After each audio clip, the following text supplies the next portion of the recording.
जय भगवान श्री हरि विष्णु जी और मां लक्ष्मी की कृपा पाने के लिए दोस्तों देव उठनी एकादशी ये एक सबसे बड़ा व्रत माना जाता है। यह व्रत न केवल जीवन में सुख शांति भौतिक सुख ऐश्वर्य संपदा उत्तम जीवन साथी और कार्यक्षेत्र में सफलता प्रदान करता है बल्कि मरणोपरांत मोक्ष भी प्रदान करता है। हर एकादशी व्रत का एक अलग और खास महत्व होता है। आज के वीडियो में हम बताएंगे गौमाता से संबंधित एक उपाय जिससे आपको मिल सकता है अक्षय कभी न समाप्त होने वाला धन प्राप्त करने का वरदान। अगर हिंदू धर्म की माने तो ऐसी मान्यता है कि गाय की सेवा अगर निस्वार्थ भाव से की जाए है तो घर में लक्ष्मी का वास होता है। वैसे तो युगों से चला आ रहा है कि गाय को हम कुछ न कुछ खिलाते जरूर है। गाय को सनातन धर्म में लक्ष्मी स्वरूप भी माना गया है। कहा जाता है कि गाय की सेवा करने से घर परिवार सुखी और संपन्न रहता है। जिस घर में गाय की सेवा निस्वार्थ भाव से होती है उस घर में लक्ष्मी जी की कृपा हमेशा बनी रहती है और जिस घर में गाय की सेवा नहीं होती अचानक से किसी भी प्रकार की वहां पर विघ्न बाधाएं आती रहती हैं। वैसे तो कुछ लोग शहरों में भी रहते हैं महानगरों में रहते हैं तो वहां पर गाय पालना संभव ही नहीं है, लेकिन गाय को वहां पर भी रोटी जरूर खिलाई जाती है। लेकिन कई बार गाय को रोटी खिलाने में कुछ भूल हो जाती है। तो कौन सी वो 3 चीजें हैं जो गाय को नहीं खिलानी चाहिए, आज हम आपसे इस वीडियो में साझा करेंगे। लेकिन दोस्तों उससे पहले आपसे रिक्वेस्ट करते हैं कि वीडियो को लाइक जरूर करिएगा, दोस्तों को शेयर कर दीजिएगा और अगर आपने अभी तक चैनल को सब्सक्राइब नहीं किया है तो चैनल को सब्सक्राइब करके बेल आइकन जरूर दबाइएगा। दोस्तों गाय के अंदर सभी देवी देवताओं का निवास माना जाता है, तो आपके घर में सुबह जो पहली रोटी बनती है वो अगर गाय को खिलाते हैं तो देवी देवताओं का आशीर्वाद मिलता है। गाय को गुरु के साथ जोड़ा गया है, यानी गुरु गृह के साथ बृहस्पति ग्रह के साथ। इसलिए गुरुवार के दिन गाय को रोटी पर एक चुटकी हल्दी डालकर खिलाने से सुख संपत्ति धन ऐश्वर्य बढ़ता है, दुष्ट ग्रह शांत हो जाते हैं। जो लोग मानसिक रूप से परेशान हैं वह गाय को रोटी पर थोड़ा सा गुड़ रखकर खिलाएं तो सकारात्मक ऊर्जा आती है, टेंशन खत्म होती है, स्वास्थ्य अच्छा रहता है। और अगर आपको लगता है कि आपके सभी ग्रह खराब है तो ऐसे में गाय को पहली रोटी रोज खिलाएं, सभी ग्रह धीरे धीरे शुभ हो जाएंगे। कभी कभी जीवन में लंबे समय से कोई शुभ मंगल कार्य नहीं हो रहे होते, तब ऐसे में अब गाय को रोटी खिलाएं, गाय के मस्तक को छूकर अपनी मन्नत कहीं प्रणाम करें। पैर छुए तो आपकी मन्नत जरूर पूरी होगी। तो ये था गाय को आप क्या खिलाएंगे उसके बारे में, लेकिन गाय को क्या नहीं खिलाना चाहिए। अब हम जानते हैं गाय को रोटी तो हर कोई खिलाता है। अब यह रोटी बासी बिल्कुल भी नहीं होनी चाहिए, यानी कि एक दिन पहले की जो रोटी बनी रहती है और अब दूसरे दिन सुबह सुबह खिला देते हैं, वो नहीं खिलानी चाहिए। कई बार आंख रोटी बना लेते हैं और उस दिन गायन मिलती नहीं तो रोटी रखी रह जाती है, फिर वह अगले दिन गाय को रोटी खिलाने से गाय का अपमान माना जाता है, वो रोटी बासी कहलाती है। इसलिए गाय को एक दिन पहले की बची हुई रोटी कभी नहीं खिलानी चाहिए। सड़ी गली चीजें खराब चीजें गाय को मत खिलाइए, इससे घर में परेशानी आती है। अगर आप ऐसा करते हैं तो अपनी आदत को बदलिए, क्योंकि इससे घर में तकलीफ आती है। गाय को हरा चारा तो हर कोई खिलाता है। हरा चारा खिलाते समय एक बात का ध्यान रखें, गाय को सबसे ज्यादा पीपल का पत्ता लोग खिलाते हैं, पर पीपल का पत्ता आप खुद से तोड़कर मत खिलाइए।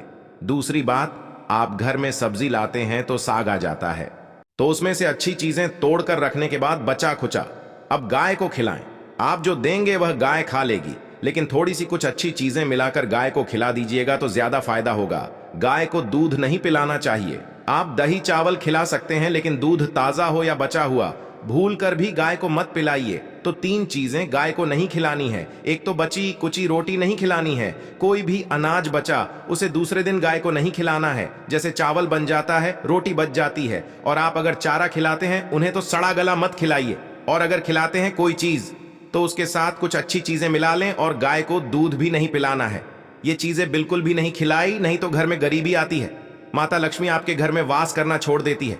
84 लाख योनियों के सफर करके आत्मा अंतिम योनि के रूप में गाय का रूप धरती है। गाय लाखों योनियों का वह पड़ाव है जहां आत्मा विश्राम करके आगे की यात्रा शुरू करती है।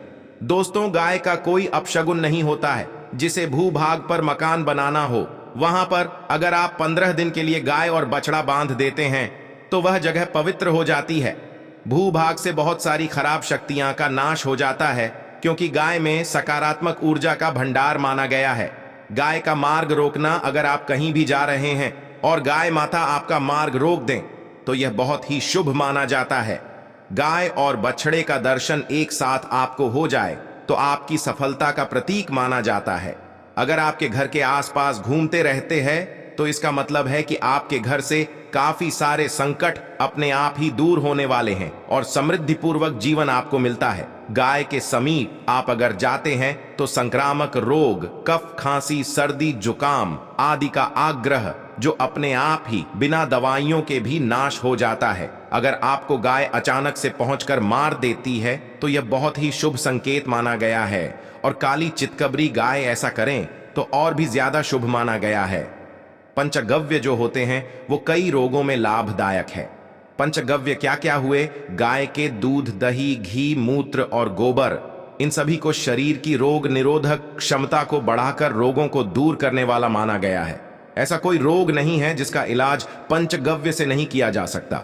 दोस्तों, आज के समय में लोग गौ माता की पूजा करने के बजाय, उनका सही उपयोग करने के बजाय उनको काट कर, मार कर खाना ज्यादा पसंद करते हैं। बुरा लगेगा शायद, पर यह सच है।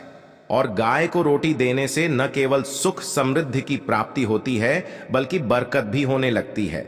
अगर आप गाय को पाल सके तो अच्छी बात, लेकिन आज के मॉडर्न युग में जहां लोगों की शायद खुद के घर में रहने की जगह नहीं है, ऐसे में गौ को रखना थोड़ा कठिन और महंगा हो सकता है। ऐसे में आप गाय को कम से कम रोटी दे करके आप सुख समृद्धि को प्राप्त कर सकते हैं। आपके घर में बरकत होने लगती है। हमारे बुजुर्ग हमेशा से कहते हैं कि गाय को रोटी खिलानी चाहिए, लेकिन समय स्थिति के चलते गाय की सेवा हर कोई नहीं कर पाता। लेकिन कम से कम रोटी तो आप खिला सकते हैं। अगर रोटी भी नहीं खिला सकते, जैसे काफी सारे जो हमारे भाई बहन मलेशिया वगैरह में, लंदन वगैरह में बैठे हैं, उनको गाय नहीं मिलती हैं, वो पूछते हैं कि हम कैसे गौ सेवा करें। आप ऐसा कर सकते हैं, आप गाय के नाम के पैसे निकालते जाए और फिर आप चाहें तो कभी इंडिया आए तो आप गौशाला में दान दें, या फिर आप चाहे तो वहीं पर किसी गरीब को गाय के नाम की रोटी खिलाएं। किसी भी अनाथ आश्रम में चले जाएं, किसी वृद्धाश्रम में चले जाएं, किसी भी दूसरे सफेद पशु को आप भोजन कराएं। यह भी आपके लिए बहुत अच्छा होने वाला है। कम से कम रोटी जरूर खिलाएं। हमारे देश में कई जगह देखा गया है और कई लोगों का प्रश्न आता है कि हम झूठी रोटी गाय को देते हैं, क्या यह सही है या गलत है? हम झूठा खाना, बचा हुआ खाना गाय को खिलाते हैं, यानी जो बच जाता है वह गाय के हवाले कर दिया जाता है। तो आपको बता दें दोस्तों, रामायण काल में गौ माता को एक श्राप मिला था। उसी की वजह से आज उनके साथ ऐसा हो रहा। उसी श्राप की वजह से गौमाता में देवी देवताओं का वास होने के बाद भी उनको झूठा खाना पड़ता है, यहां तक कि पॉलीथीन भी खाते हैं। हालांकि यह किसी भी लिहाज से सही नहीं है। आपको बता दें, वाल्मीकि रामायण में सीता द्वारा पिंड दान देकर दशरथ की आत्मा को मोक्ष मिलने का संदर्भ आता है। जो लोग जानते होंगे वह जानते हैं कि वनवास के दौरान भगवान राम, लक्ष्मण और सीता पितृपक्ष के गौदान श्राद्ध करने के लिए गया पहुंचे। वहां श्राद्ध कर्म करने के लिए जरूरी सामग्री जुटाने राम और लक्ष्मण तो चले गए और सामान लेकर नहीं आए। दोपहर हो गई, दान का समय निकलता जा रहा था। सीता मां घबराने लगी। तभी दशरथ की आत्मा ने पिंडदान की मांग कर दी। अब गया जी के आगे फल्गु नदी पर अकेली सीता जी मुश्किल में पड़ गए। उन्होंने फल्गु नदी के साथ वट वृक्ष के फूल और गाय को साक्षी मानकर बालू का पिंड बनाया और स्वर्गीय राजा दशरथ अपने ससुर के निमित्त पिंड दान कर दिया। थोड़ी देर में भगवान राम और लक्ष्मण जब लौटे तो उन्होंने कहा कि समय निकल जाने के कारण मैंने पिंडदान कर दिया। बिना सामग्री के पिंडदान कैसे हो सकता है? इसलिए राम जी ने सीता मां से प्रमाण मांगा। तब सीता माता ने कहा कि जो फल्गु नदी के रेत हैं, केकी के फूल हैं, गाय हैं और वट वृक्ष है, जो मेरे द्वारा किए गए श्राद्ध कर्म की गवाही दे सकते हैं। इतने में फल्गु नदी, गाय और केतकी के फूल तीनों इस बात पर मुस्कुरा गए। उन्होंने कहा, सीता मां झूठ बोल रही है, सिर्फ वट वृक्ष ने सही बात कही। तब सीता जी ने दशरथ का अध्ययन करते हुए उनसे ही गवाही देने की प्रार्थना करें। दशरथ जी ने सीता मां की प्रार्थना को स्वीकार करके घोषणा की कि ऐन वक्त पर सीता ने मुझे पिंडदान कर दिया। इस पर राम आश्वस्त हुए, लेकिन तीनों गवाहों द्वारा झूठ बोलने पर सीता जी उनसे क्रोधित हो गए और उन्हें श्राप दिया। फल्गु नदी से कहा कि जहां तेरा नाम सिर्फ नदी रहेगा, लेकिन तुझमें पानी कभी नहीं रहेगा। इस कारण आप भी जानते होंगे, फल्गु नदी आज भी गया में सूखी ही रहती है। गाय को श्राप दिया कि आपकी तो पूजा होकर भी लोगों का झूठा खाएगी, और केतकी के फूल को श्राप दिया कि तुझे पूजा में कभी नहीं चढ़ाया जाएगा। वट वृक्ष को सीता मां ने आशीर्वाद दिया कि उसे लंबी आयु की प्राप्ति होगी और दूसरों को छाया प्रदान करेगा, तथा पतिव्रता स्त्री तेरा स्मरण करके अपने पति की दीर्घायु की कामना करेंगी। यही कारण है कि गाय को आज भी झूठा खाना पड़ता है। केतकी के फूल को पूजा से निषिद्ध बताया गया है। फल्गु नदी के तट पर जल नहीं है। सीता कुंड में पानी के अभाव में सिर्फ बालू रेत में पिंडदान किया जाता है। दोस्तों, शास्त्रों के मुताबिक गौ माता में सारे देवी देवता निवास करते हैं। 33 कोटि देवी देवता और पीटर का निवास होता है। अगर आप भी किसी मंदिर में नहीं, जहां सत्य पूजा पाठ नहीं करते हैं, कहीं जा करके ग्रह दोषों का उपाय नहीं कर सकते हैं, तो आपको गाय को एक रोटी जरूर खिलानी चाहिए। हमेशा कहते हैं पहली रोटी गाय की अगर आप भी खिलाते हैं तो दुनिया के सारे सुखों को प्राप्त कर सकते हैं। आपने अक्सर ही सुना होगा कि रसोई में पहली रोटी जो भी बने गाय को दे देनी चाहिए। हर रोज गाय को एक रोटी देने से आपके जीवन के सभी दुख दर्द दूर हो जाते हैं। खाना बनाते वक्त हमेशा पहली एक रोटी गाय की निकाल दें। इसके बाद ही परिवार के बाकी सदस्यों के लिए आपको रोटियां सेंकने चाहिए। कोशिश करनी चाहिए कि गाय की उस रोटी में थोड़ा सा हल्दी मिला दें। इससे गाय को रोटी खिलाने का अपार फल प्राप्त होता है। अगर गुरुवार का दिन हो तो लोई ले सने हुए आटे की एक छोटी सी लोई बना लें और उसमें हल्दी मिलाकर गाय को खिला दें। आपके जीवन में शुभता आती है, वैभव आता है, धन संपत्ति का वास होता है। आप जो भी हासिल करना चाहते हैं जिंदगी में, तो आप देखेंगे कि तुरंत आपको मिनटों में वह हासिल हो जाता है। इसी तरह से आपको नमक का एक उपाय बताते हैं। नमक क्या है? नमक के बिना तो हर स्वाद अधूरा है, और साथ ही साथ अगर नमक ना हो जीवन में तो स्वाद हीन हो जाता है। जितना हम खाने में नमक को महत्वपूर्ण मानते हैं, उतना ही ज्योतिष में नमक को महत्वपूर्ण ही माना जाता है और इसे कर्ज की वस्तु माना गया है। किसी का नमक खाने का अर्थ क्या होता है? उसका कर्जदार होना। आपने सुना ही होगा, नमक का कर्ज अदा करना है। इसलिए अगर आप जीवन को सुगम बनाना चाहते हैं, सरल बनाना चाहते हैं, तो नमक का एक आसान सा प्रयोग आपको आज हम बताएंगे।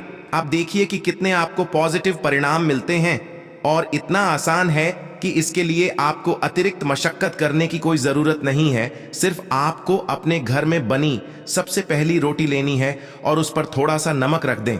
अब आप पूछेंगे कौन सा नमक रखें?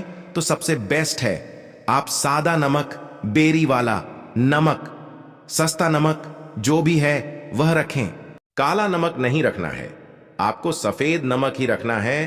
तो नमक रखने और फिर इस रोटी को किसी कपिला गाय को आपको दे देनी है। कपिला गाय यानी सफेद रंग की गाय को आपको खिला देना है। अगर आपको कपिला यानी सफेद गाय नहीं मिलती है तो आप ये रोटी किसी भी गाय को खिला दें। मगर यदि आपको कोई ऐसी गाय दिख जाए, सबसे पहले सफेद गाय को ही खिलाना। आपको बता दें दोस्तों, यह उपाय आपकी हर समस्या को जड़ से दूर कर देता है। चाहे आपके घर में कोई बड़ी कलह हो, कोई पारिवारिक वाद विवाद हो, इस उपाय से आपके घर में सुख का वास होने लगता है। जो भी धन की कमी हो, बच्चों की पढ़ाई हो, करियर में सफलता हो, सभी मुश्किलें आपके जीवन की दूर होने लगती हैं। लेकिन गाय को रोटी देते वक्त मन में ऐसा कोई भावना लगाकर रखें कि हम रोटी खिलाते हैं या फिर हम बहुत बड़े दानी हैं। अन्यथा इस स्थिति में पुण्य फल की प्राप्ति होना संचय वाली स्थिति देता है। गाय को रोटी खिलाने से नियम से बरकत के अलावा आप देखेंगे धन संपत्ति में दिनों दिन बढ़ोतरी होने लगती है और आपके घर के ग्रह दोषों से आपको मुक्ति मिलती है। अगर आपके भी घर में धन की कमी है तो आपको ये उपाय जरूर करना चाहिए। किसी भी दिन करे, अगर सावन का पवित्र महीना है तो हर दिन शुभ है। आप जिस दिन चाहे उस दिन से कर सकते हैं और आप देखेंगे इस उपाय को करने से आपके घर से धन की कमी बिल्कुल झट से दूर हो जाती है। तो ये उपाय आप जरूर कर लीजिए। आज के लिए बस इतना ही दोस्तों। अगर आपको यह वीडियो पसंद आया है तो वीडियो को लाइक करिएगा, दोस्तों को शेयर जरूर करिएगा और चैनल को सब्सक्राइब करके बेल आइकन जरूर बताइएगा ताकि आने वाला ज्ञानवर्धक वीडियो आपको सबसे पहले मिले। जय गाय माता।